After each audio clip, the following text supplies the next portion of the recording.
गर्मी, आंधी और बरसात इन तीनों ने मिलकर मृणालिनी को पस्त कर दिया था।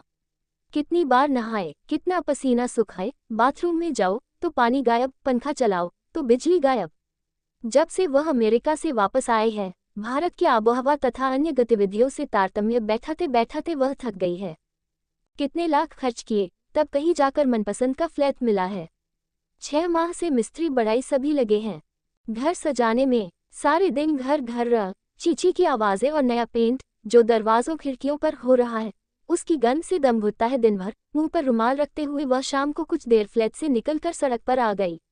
मन ही मन सोचा कि कल से मिस्त्री बढ़ाई सभी को कुछ दिनों के लिए आने से मना कर देगी। सड़क पर चलते हुए उसे अपने बेटे बेटी, नाती पोते सभी की याद व्याकुल कर रही थी। अगर यहाँ मायके के लोग भाई भाभी, बहन बहनोई, नंदे न होती तो ये शहर उसे बियाबान जंगल जैसा लगता। पति की जिद के चलते उसे भारत आना पड़ा था। उनका मन अगर वहीं रम जाता तो यहाँ के नरक में वह कभी भी न आती। मन में उठ रहे तूफान से वह रुआंसी हो गई। जब अंधेरा घिरने लगा, स्ट्रीट लाइटें जल उठी तो अनायास उसे घर की याद आई। चले, उसने मन ही मन सोचा, खाना भी तो बनाना होगा। घर का दरवाज़ा खुलते ही कहाँ चली गई थी सवाल सुनते ही उसका रोम रोम जल उठा। क्यों? उसने लापरवाही भरे स्वर में पति सुदर्शन चौधरी की ओर एक प्रश्न उछाल दिया। क्यों, क्या भई? मुझे चिंता हो रही थी। चिंता? वह मन ही मन बुदबुदाए। फिर कुछ संयत होकर हैरानी से पति की ओर देखती रही। पसीने से तरबतर हो रहे हो, तुम भी नहा धोकर थोड़ी देर सड़क तक घूम क्यों नहीं आते? स्वर में आर्द्रता भी थी और धीमापन भी। तुम साथ चलती तो ठीक रहता। अकेले नहीं जाऊंगा मैं। स्वर में अक्खर बच्चे वाला हठीलापन था। तुम्हें क्या हो गया है? हारे हुए जुआरी जैसे बैठ जाते हो। स्थितियां हारे हुए सिपाही जैसी ही तो हो जाती है। सुदर्शन चौधरी खिलखिलाकर हंस दिए। पति की इस हंसी से मृणालिनी के मन मरुस्थल में हरियाली की लहर सी दौड़ गई। अकेले अकेले मन नहीं लगता। शाम जब पक्षी बसेरा लेने के लिए उड़ते तब बच्चों की बहुत याद आती है। तुम्हें भी आती होगी न? हाँ, ऐसा ही होता है। जब तुम अमेरिका में थी और मैं यहाँ तो मुझे तुम्हारे साथ साथ सभी की याद आती थी। तुम ही बतलाओ, वहाँ रहने पर तुम्हें भी तो मेरी याद आती होगी। लेकिन मैं अपनी और तुम्हारी नहीं, बच्चों की बात कर रही हूँ। मृणालिनी के स्वर में झुंझुलाहट थी। बच्चे जब स्वयं बच्चों वाले हो जाते हैं तब वे बड़े हो जाते हैं। उनके कर्तव्य और अधिकार बदल जाते हैं। हम लोग अपने जीवन का कार्यक्षेत्र पूर्ण कर चुके हैं, फिर हम अकेले कहाँ हैं? हम तुम 2 हैं न? 2 जब पास पास खड़े हों तो 2 नहीं 11 होते हैं। ये फिलोसाफी मुझे बहला नहीं पाती। मन के भीतर की उदासीनता मृणालिनी के कंठ को अवरुद्ध कर रही थी।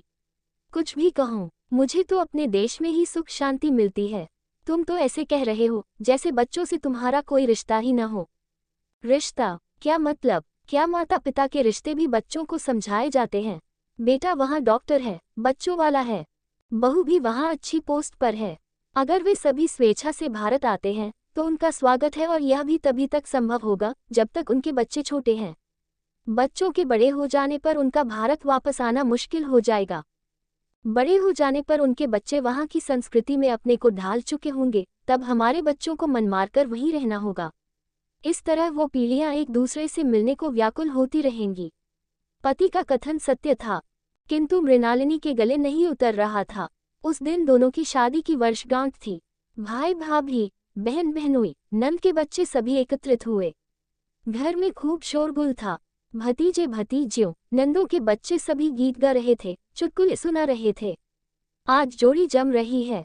बड़े साले ने थोड़ा रोमांटिक लहजे में कहा। कहाँ भाई, अब तो सींग कटा कर बछड़ों में शामिल होने जैसा लग रहा है। सुदर्शन चौधरी ने थके हुए स्वर में कहा। क्या बात है यार, अभी से हथियार डाल दिए? साव भाई ने चुटकी ली। हथियार क्या डालना, बेगम को भारत रास नहीं आ रहा है। सुदर्शन चौधरी धीरे से फुसफुसाया। मृणाल, बहनोई की तेज आवाज सुनकर मृणालिनी भागती हुई पास आए। क्या हुआ? होना क्या है? जरा पास आकर बैठो तो कुछ कहें। कहिए। वह बहनोई के पास आकर बैठ गई। इधर नहीं, उधर चौधरी के पास। शिकायत इन्हें है। शिकायत? उसने आश्चर्य से सुदर्शन की ओर देखा। कुछ नहीं, बैठो पास में। सुदर्शन मुस्कुराए। इस तरह से मुंह सिलकर नहीं बैठ सकती। इतने बच्चे आए हैं, तुम भी हंसो बोलो। जो बहुत कुछ कहना चाहते हैं वे अधिकतर चुप ही रहते हैं। फिर दूसरों की बात सुनने में जो आनंद है वह अपनी कहने में कहा, जीजाजी आप इनसे बातें करिए, मैं बच्चों के पास जा रही हूँ, इनको बच्चों से बहुत लगाव है। सुदर्शन चौधरी ने एक लंबी सांस ली। फोन पर बेटे बहू से बात करके आ रही हूँ, उनका यहाँ इतनी जल्दी आने का कोई प्रोग्राम नहीं है। छाता गैलरी में रखते हुए मृणालिनी ने लगभग रुआ से स्वर में कहा, तुम तो बहुत भीग गई हो। सुदर्शन के स्वर में आत्मीयता घुली जा रही थी। बेटा फोन पर कह रहा था कि वह हमें बहुत मिस कर रहा है। मेरा तो मन यहाँ बिल्कुल नहीं लगता। दिल कर रहा था फोन पर बात करते करते उड़कर उनके पास पहुंच जाऊं। कपड़े बदल लो, चलो कॉफी बनाते हैं। सुदर्शन के स्वर की शीतलता ने मृणाल के मन को झकझोर दिया। तुम अपने तक ही सीमित क्यों हो गए हो? उसकी आंख में आग और पानी दोनों सम्मिलित हो गए थे। क्यों, क्या बच्चों के अलावा और कोई विषय नहीं है तुम्हारे पास?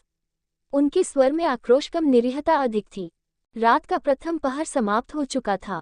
मृणालिनी और सुदर्शन दोनों को नींद कुछ कहने के लिए जगाए हुए थी।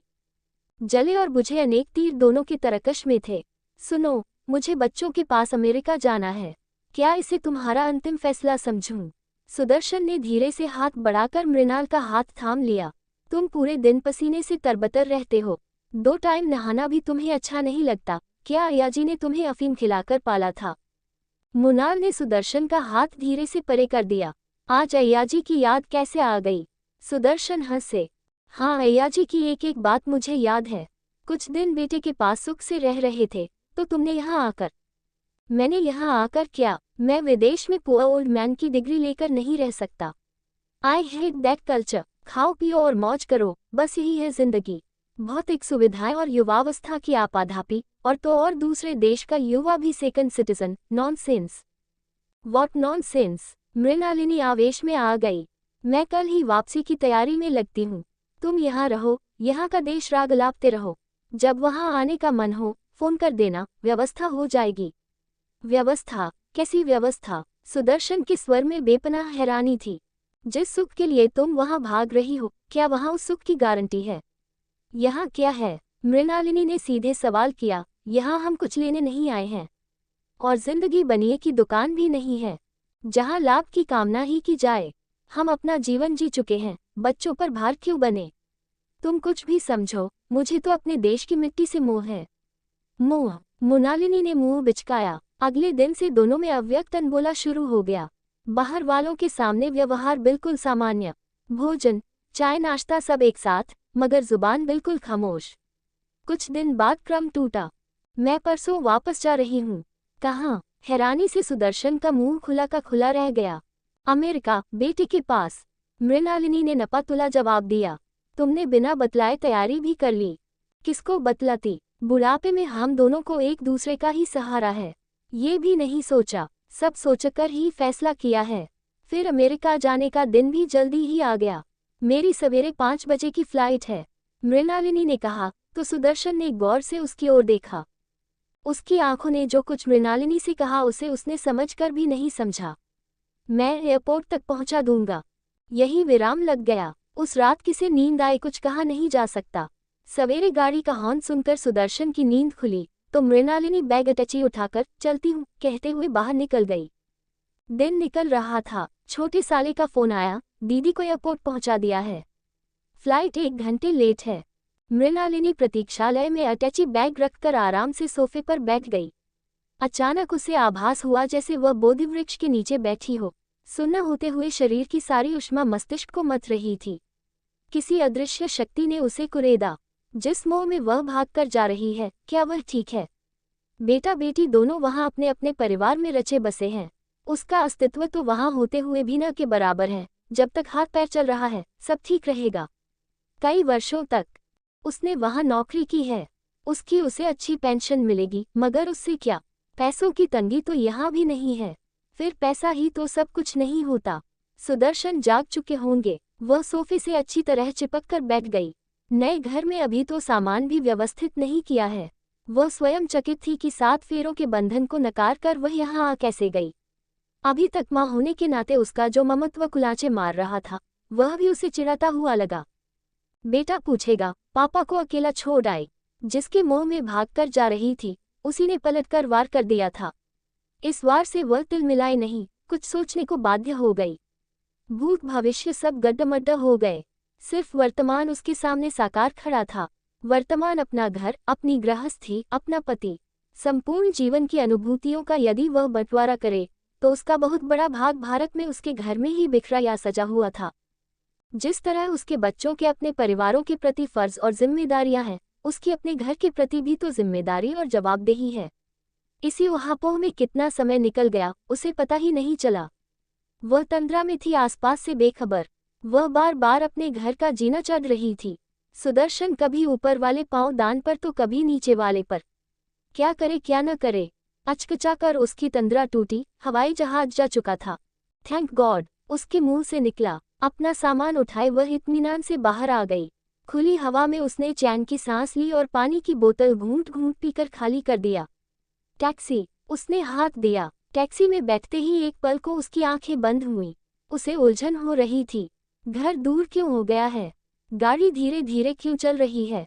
कब वह घर पहुंच गई? कब उसने कॉल बेल बजाए? उसे कुछ पता ही नहीं चला। अरे क्या हुआ? गई नहीं तुम? सुदर्शन आश्चर्यचकित थे। नहीं, मैं लौट आई हूँ।